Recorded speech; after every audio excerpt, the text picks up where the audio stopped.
everybody, thanks for watching Crystalline Science. This is Crystalline Mahalik here, teaching you mid-level science. Today I'm going to teach you a little bit about the scientific method. One example that I always use is if you're trying to test something. Now let's say that I'm trying to test the best kind of dish soap out there. And I go out to the store and I buy 3 different types of dish soap. Let's call them soap A, B, and C.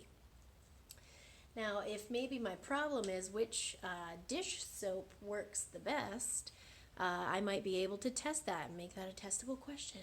Like, which dish soap works the best after 10 minutes of soaking time? And so that becomes a testable question, and I can create a hypothesis. And I'll say something like, my hypothesis is that after 10 minutes of soaking time, dish soap B will work the best. It will have the least amount of percent of debris remaining on a pan that I'm soaking. And so now I have to kind of think about this and design an experiment. Let's say I'm working with a lasagna pan, and so I'm going to make 3 lasagnas, and they're all going to be the same recipe because I need to keep my control variables the same to make sure that my results are repeatable, my results are accurate. So I'm purposely making 3 of the exact same lasagnas. Everything is absolutely the same. So that's something that I can control, and I'll control that. So once I make those 3 lasagnas and eat them, I'm going to eat all 3 lasagnas because I'm starving. And then I have 3 dirty lasagna pans.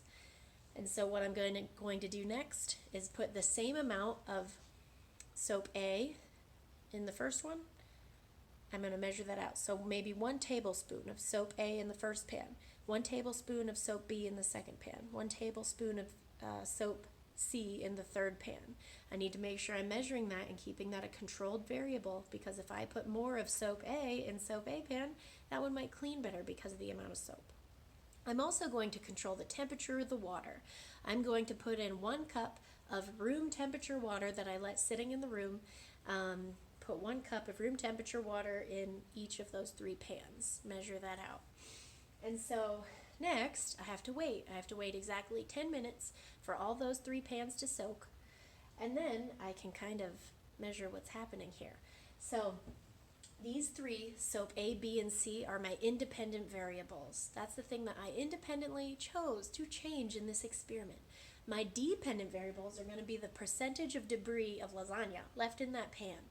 Since that's a dependent variable, that just means that it depends on that independent thing that I changed. So that's what we're measuring, the dependent variable. And so I need to figure out how much percent is left. And so let's say after 10 minutes of soaking time, I take the same type of sponge to each of those 3 pans and swipe them. 1 quick swipe with about the same amount of pressure on each so that I'm not scrubbing too hard on anything. And then I have to say, what's the percent of lasagna left in this pan?